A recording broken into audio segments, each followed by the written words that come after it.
Hey everybody, welcome to the Mana Leek. I'm John as always, and it's time for League Update number 2. For those of you who missed the first League Update, you probably should go and watch that, and there's going to be a link somewhere on this video. Let's say to the top right is going to be where I'm going to put it. You should click that because that's going to show you what my deck was. That's going to show you what the sort of overview of what my Stores Paper League does. I'm not going to recap the rules here. I'm not going to recap my deck. So if you do want to get in on the ground floor on these League updates, you should go back and watch number 1. But here's the deck that I was playing at the end of the first week. At the end of the first week, I finished off 4-0 at first place in the league. I was sitting pretty. I thought my deck was pretty darn solid.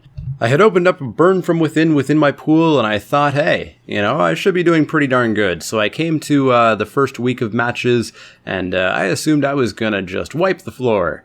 Spoiler alert, I didn't.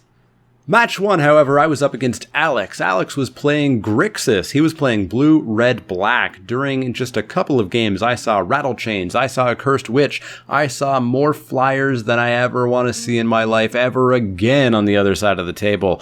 I lacked red pretty heavily in the second match. I needed double red for my Fiery Tempers. I just needed red in general. I think I had a single mountain. I got run over pretty darn hard and lost 0-2. I did not win a game in that match. I also kind of started to notice some consistency issues, especially with things like Gatstaff Arsonists being way too slow. They're a 5-drop and I sometimes just don't get there. The league is trending a little bit aggressive and I just don't think I have time for 5-drops unless they are incredible. But I didn't make any changes. I went into match 2. I was up against Step, who was playing red-black, just like me and just like a number of people in the league. He was playing a lot of low drops and he played Vessel of Volatility on turn 2, which made me kind of surprised and questioning of why he was playing that card. Turn 3, he sacked it and played a Gatstaff Arsonists. Let me tell you, 5-4 on turn 3 is kind of scary. I still don't think I would ever actually try out Vessel of Volatility, but it definitely did some work for him.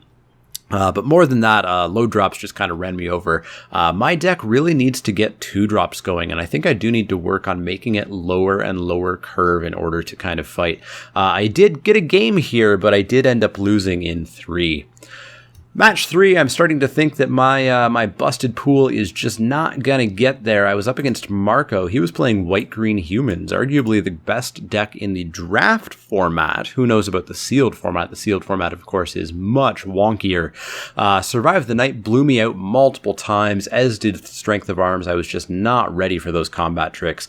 However, Marco did end up flooding in Game 1. Game 2, he made a misplay. He forgot that my rats had Death Touch. As a result, lost a pretty important creature, and I won that match in 2.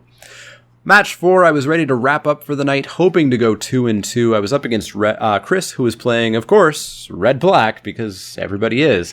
I totally flooded out, and his Slayer's Plate punished me. Game 2, he curved out absolutely perfectly. I did basically next to nothing, and was not able to pull it out.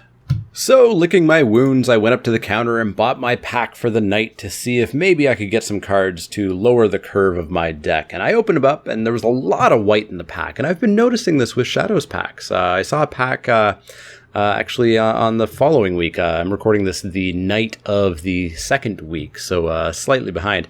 A guy opened up something like 6 blue cards in a pack. It's kind of weird. Anyways, I got a lot of white cards. Unruly Mob, Thraben Inspector, Dauntless Cathar, Topplegeist, and Always Watching was very nice. But of course, I'm nowhere near white in my pool, so that was unfortunate.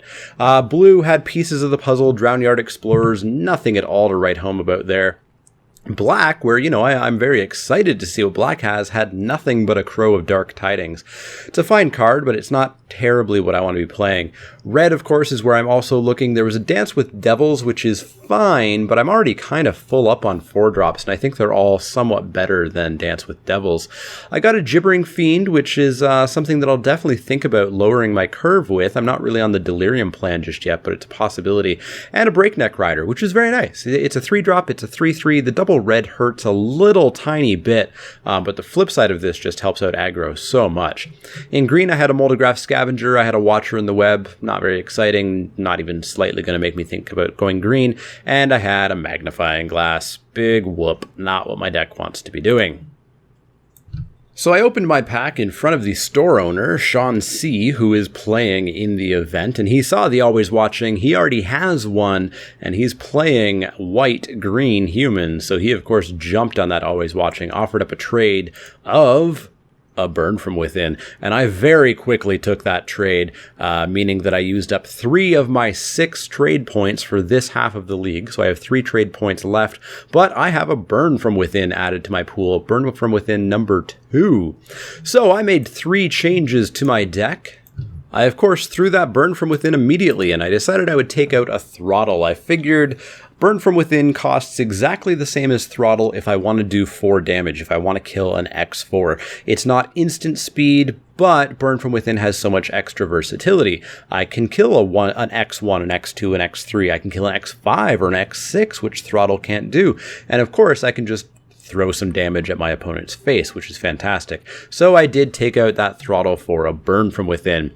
I made another change. I decided that Farbog Revenants just were not what my deck wants to be doing. They're very defensive, and I want to be very aggressive. So I put in a Breakneck Rider in place of one of those Farbog Revenants. I figured it was going to be much more aggressive. A 3-3 is better than a 1-3. It can become a 4-3, and if it ever flips, boy, does it make my guys big. And I made one final change. As I mentioned, I was really unsure about the Gatstaff Arsonists. I feel like a 5-drop in this deck needs to be incredible, like Wolf of Devil's Breach. So I did take out the Gatstaff Arsonists for that Gibbering Fiend. I can get Delirium online. I do have instants that I'll be casting. I do have sorceries that I will be casting. And I even have the Sinister Concoction that I'll be casting and hopefully sacking. In addition, I have a few things such as Pale Rider, Air, Mad Prophet that can get lands into the graveyard. I do have the possibility of getting Delirium, but more importantly, it's just an aggressive 2-1 for 2, which is something that I'm pretty okay with. It's not the best change, but I think it is better than the 5-drop that was just getting totally abandoned in my hand a lot of times. But that's how my deck looks at the moment. That's how the deck that I'm going to bring into week 2 of the league. Hopefully I can fix my consistency issues. Hopefully I can start to pull out some more wins. But that's the deck as it currently stands. I have 3 trade points left, and I have 2 weeks left to use up those 3 points before they go away, and we enter the second half of the league where I'll get 6 points back.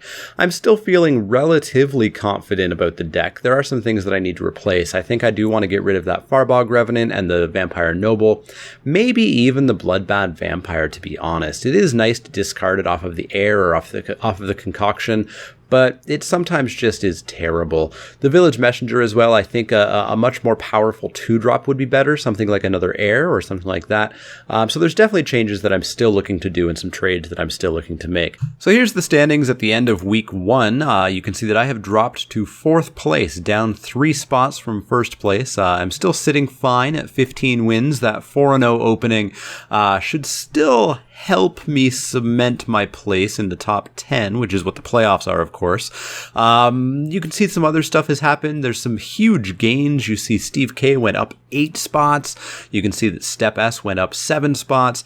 You see a few people didn't quite get all their matches in. Matthew K dropping 12 spots, but of course that's because he wasn't there last week to play. He has since started to catch up on the matches, and everybody's still in the league as far as I know. The other awesome thing, of course, is that 3rd place to 13th place is a single win. 1 win, and Cade in 13th place can become 3rd place. Tons of stuff can happen. The league is still very early. We still have 5 weeks left. Anything can happen, but these are the standings as we currently have them, with Kieran pretty resoundingly in 1st place. But definitely let me know what you think of my deck so far. Let me know any changes that you would think about. You can, of course, find the pool in the link in the show notes below. I'll update that with the packs that get added, trades that get made, etc. But as always, if you have any questions, comments, or suggestions, you can find me on Twitter at @TheManaLeek. That's L-E-E-K, like the vegetable, not the card. And you can also find me on Facebook at facebook.com/TheManaLeek. You've already found me here on YouTube. You've got that comment section down below. Please make use of it. As well, if you like my videos, click that little thumbs up icon, click that subscribe button to make sure that you keep up to date on all the latest videos. But as always, if you have any questions, comments, or suggestions, let me know. Otherwise, see y'all next time.